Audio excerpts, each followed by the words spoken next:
시청자 여러분 안녕하십니까? VOA 뉴스투데이 시작합니다. 미국 정부가 북한 해킹 조직 라자루스의 돈 세탁에 연루된 중국인 2명을 제재 대상으로 지정했습니다.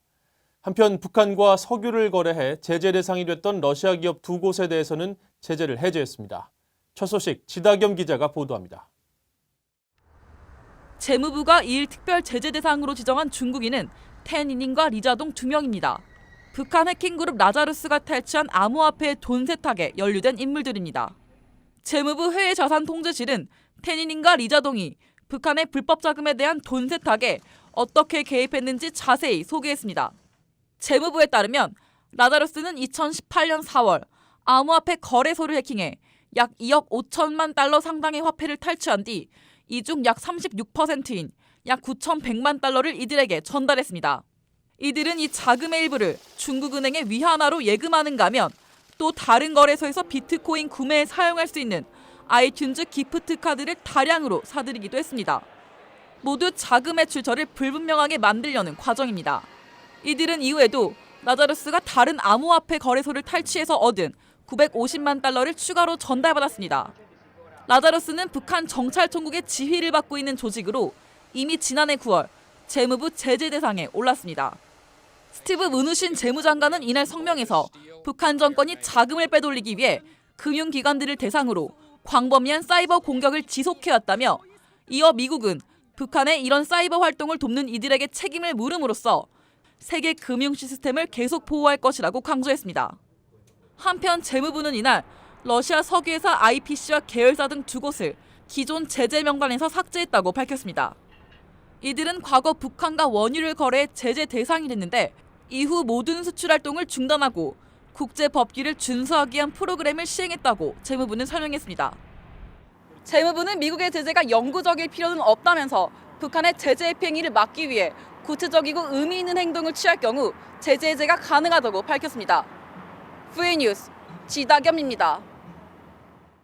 마크 에스퍼 국방장관은 신종 코로나 바이러스와 관련해 미군의 모든 가능성에 대응할 수 있도록 지침을 내렸다고 밝혔습니다. 확진자가 늘고 있는 주한 미군에 추가 의료팀을 파견한 사실도 확인됐습니다. 김동현 기자가 취재했습니다. 에스퍼 국방장관은 2일 국방부 브리핑에서 신종 코로나 바이러스와 관련해 모든 가능성에 대응할 수 있도록 지침을 내렸다고 밝혔습니다. Including all the service secretaries, the COCOM commanders, to ensure the entire department is equipped for all scenarios, short and long-term, domestic and international. My number one priority remains to protect our forces and their families. Second, to safeguard our mission capabilities. And third, to support the interagency whole-of-government approach. We will continue to take all necessary precautions to ensure that our people are safe and able to continue their very important mission. 에스퍼 장관은 특히 주한미군 장병을 대상으로 바이러스 검진을 실시하고 있다고 설명했습니다. 이날 회견에 참석한 마크 밀리 합참의장은 보호장구와 진단키트의 경우 한반도에 최우선적으로 배분되도록 추진하고 있다고 밝혔습니다. 또 에스퍼 장관의 지시로 한국에 추가 의료진을 파견한 사실도 확인했습니다. With respect to the protective gear that's and test kits that are being distributed, we are pushing some of that forward with the priority distribution going to the peninsula, Korea. 밀리 의장은 연합훈련의 영향에 대해선 한미연합훈련의 경우 박한기 한국 합참의장의 요청에 따라 중단했지만 다른 연합훈련의 경우 현재로선 심각한 위험이 없다고 판단된다고 밝혔습니다. We're taking a look at some other exercises to see if they need to be modified or changed. But right now we don't see any significant negative impact on that. 이에 따라 태국에서 다국적 상륙훈련인 코브라 골드 등도 예정대로 진행하고 있다고 말했습니다. 한국군은 이번 코브라 골드 훈련에 예년보다 규모를 축소해서 참가 중입니다. 에스퍼 장관은 코브라 골드에 참가하고 있는 가명국과 장병들에 대해 모든 예방 조치를 취하고 있다는 점을 상기시켰습니다. VOA 뉴스 김동현입니다. 미국 상원 의원이 마크 에스퍼 미 국방장관에게 한국과 일본 등 해외 주둔 미군 기지 내 신종 코로나 바이러스 감염 확산 가능성에 대한 우려를 표명했습니다. 공화당의 톰 틸리스 의원은 지난달 28일 에스퍼 장관에게 보낸 서한에서 이 같은 우려를 전하며 해외 주둔 미군 기지 내 감염 확산 방지 노력과 비상사태 시 지원 물자 운송 등 준비 태세에 관한 계획을 마련할 것을 요구했습니다. 특히 미군 최초 감염 사례가 발생한 주한미군기지 내 감염 확산 방지를 위해 총력을 기울일 것을 당부했습니다. 프랑스가 북한의 신종 코로나 봉쇄 조치 때문에 평양주재 협력사무소를 임시 폐쇄한다고 밝혔습니다. 프랑스 외교부 당국자는 2일 VOA에 북한이 1월 말부터 특히 외교관들을 대상으로 극단적인 봉쇄 조치를 취했으며 이런 조치가 평양 주재 프랑스 협력사무소의 원활한 운영을 심각하게 제한했다고 말했습니다. 그러면서 이런 여건 아래서 다른 유럽 국가들과의 협의를 거쳐 프랑스 협력사무소를 임시 폐쇄하기로 결정했으며 폐쇄 조치는 북한 당국의 조치들이 완화될 때까지 계속된다고 설명했습니다. 이어 프랑스는 현지 상황을 계속 예의주시하고 있으며 프랑스 국민들에게 북한을 방문하지 말 것을 공식 권고하고 있다고 덧붙였습니다. 북한이 90여일 만에 단거리 미사일 발사를 재개한 것에 대해 미국 내 전문가들은 기술 시험과 함께 대내외적인 정치적 성격을 띠고 있다고 분석했습니다. 김정은 위원장이 노동당 전원회의에서 밝힌 미국의 대북 적대 정책에 대응하기 위한 일환으로 이런 도발이 앞으로 계속될 것으로 전망했습니다. 김칸희 기자가 보도합니다. 마크 피츠패트릭 국제전략연구소 IISS 연구원은 북한의 이번 단거리 미사일 발사에 대해 우선 군사적 준비태세를 유지하기 위한 목적이 있다고 분석했습니다. 북한의 합동 타격 훈련 시기와 비슷한 시기에 이뤄졌다는 점에서 통상적인 훈련으로 간주할 수 있다는 겁니다. These launches have been conducted before so many times, so it's not anything new particularly. It's not an expansion or an advance, but militaries always have to keep drilling and practicing to keep operational readiness.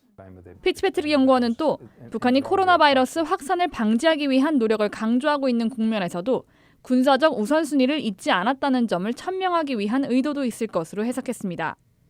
매튜아 민주주의 수호재단 연구원은 북한의 이번 발사 목적을 미국과 한국의 미사일 방어 체계의 대응을 어렵게 하기 위한 기술 역량 강화에 있다고 봤습니다. 이와 함께 북한이 지속적으로 요구해왔던 제재 완화를 압박하는 정치적인 의도도 배제할 수 없다고 주장했습니다.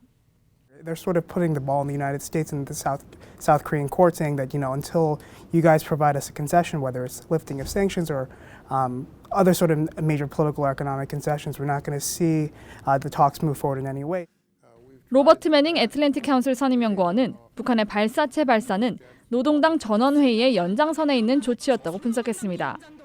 미국의 적대 정책이 지속되고 있다고 주장하는 북한이 이에 대한 정책과 군사 역량을 재정비하는 것으로 추가 도발이 있을 것이라는 전망도 내놨습니다.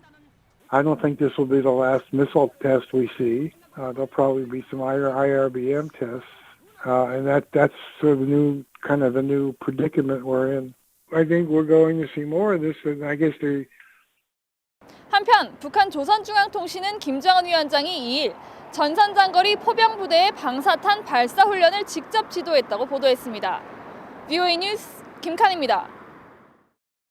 스티븐 비건 국무부 부장관 겸 대북 특별대표가 러시아 측과 전화통화를 하고 한반도 정세에 대해 논의한 것으로 알려졌습니다. 러시아 외무부는 2일 미국 측의 요청으로 이고리 모르글로프 러시아 외무차관과 비건 부장관이 전화협의를 갖고 한반도 주변 정세와 영내 현안에 대한 종합적 해결 전망을 논의했다고 전했습니다. 미러 고위 당국자 간 이번 통화는 한반도 비핵화를 위한 미북 협상이 장기 교착 상태를 벗어나지 못하고 있는 가운데 북한이 이날 올해 들어 처음으로 단거리 발사체 2발을 발사한 뒤 이뤄졌습니다. 유엔 안보리 순회 의장국인 중국이 미북 비핵화 협상 교착과 관련해 대북 제재 완화의 필요성을 거듭 강조했습니다. 장쥔 유엔 주재 중국 대사는 2일 뉴욕에서 열린 안보리 순회 의장국 취임 기자회견에서 북한 문제는 대화와 협상을 통해서 풀 수 있다며 이를 위한 우호적인 환경을 만들기 위해 제재 완화가 필요하다고 주장했습니다. 한편 장쥔 대사는 신종 코로나 바이러스와 관련해 북한이 이에 대처하기 위해 할 수 있는 모든 것을 하고 있다면서 감염자 확인 등에 대한 정확한 정보는 없다고 말했습니다. 이상으로 VOA 뉴스투데이를 마칩니다. 시청해주신 여러분 고맙습니다.